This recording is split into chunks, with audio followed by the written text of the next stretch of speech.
jury's been excused, counsel remain along with defense. So you have a couple motions from mistrial. You want to talk about those? Yes, sir. As sure as I could predict that Tuesday comes after Monday, I made sure to stay up till 2 o'clock last night to get these cases, to alert the court to what was the state's obvious intention. To put a witness on there for the purpose of introducing out-of-court statements that are otherwise inadmissible,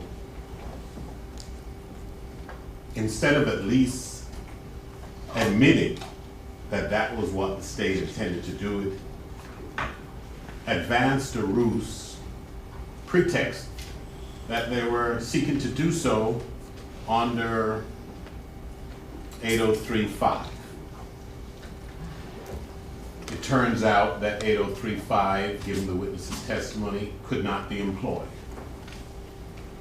And so the state then went back to Plan 1, the original one all along, of the state reading evidence from written documents and out-of-court statements, including police reports, statements on Instagram, arguments being had, into the record. Through the state's own mouth, knowing very well that it was improper, that the court had ruled that it should not and could not be done, and it does not somehow become relevant because they declare hostility, which they knew about from the inception. The state made a representation to this court that it was a complete surprise. That's not a credible statement. I think it is incumbent upon this court to discern the veracity of that contention. There was a witness there, happened to be Ms. Holmes's lawyer. He's present. The state is essentially trying to circumvent the rules, circumvent the order of this court, and testify to this jury about documents and information that it wanted to put before the jury, which it found no permissible way to do. The court warned the state, I don't want you trying to go through the back door, but you can't get through the front door, and they launched immediately into that pursuit. The jury sat there while the state made implication after implication, introduced admissible evidence after admissible evidence to the substantial prejudice of this defendant. And so not only did they do it after we raised the issue, they did it after the court ruled against the state and admonished the state not to do just that. And they launched into that pursuit. Mr. Demon has been prejudiced. This jury sat there and watched this fiasco unfold with at least 10, maybe 15 sidebars after every 2 questions, with the implications that were being all predicated on the implications and the inadmissible testimony that Ms. Bradley herself read into and spoke into the record.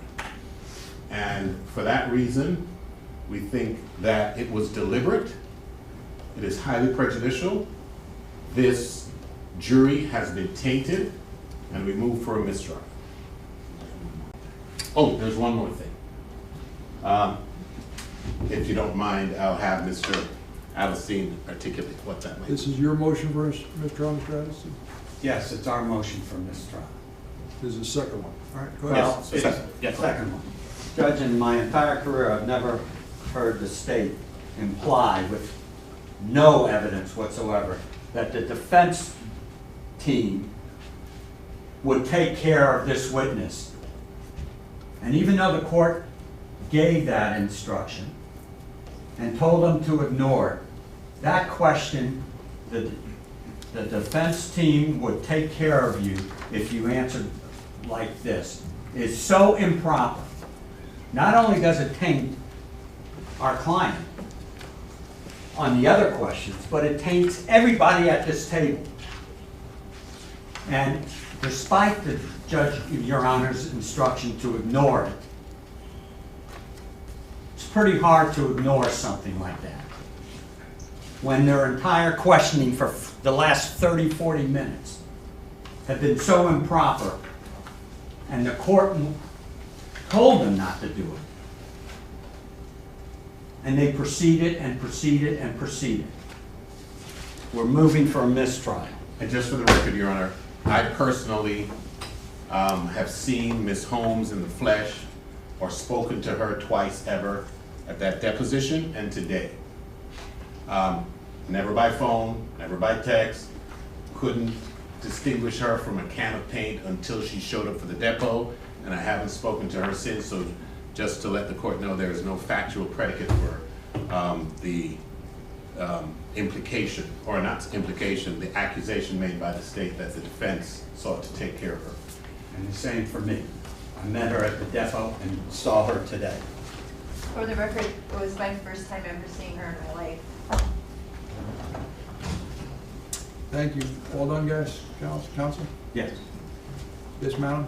Judge, with regards to that, the statements that were in the records are what was used as impeachment, where it says they said that they were going to take care of us. Defense read into it and implied it meant it was never said the defense team in any way, shape, or form.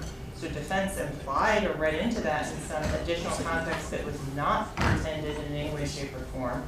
I was basing it on based in the records and the statements that this witness made and put forth in her Instagram account about this case on that.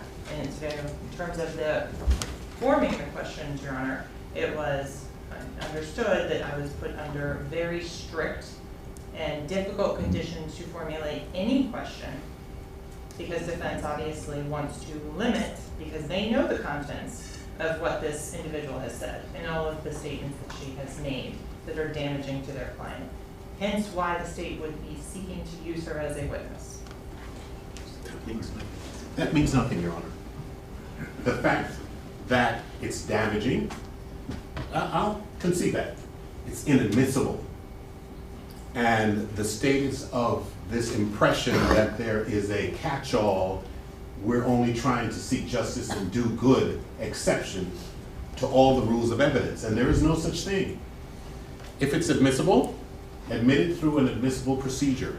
You don't try and end around the court's order and the case law by coming in on some pretext and doing exactly what I told the court would happen and create an entire prejudicial fiasco and introduce inadmissible evidence into the record. That's what occurred, and this jury has been irreparably prejudiced. Or Mr. Demon's interests have been irreparably prejudiced before this jury. Thank you. In any event, I'm going to defer ruling, take it under advisement.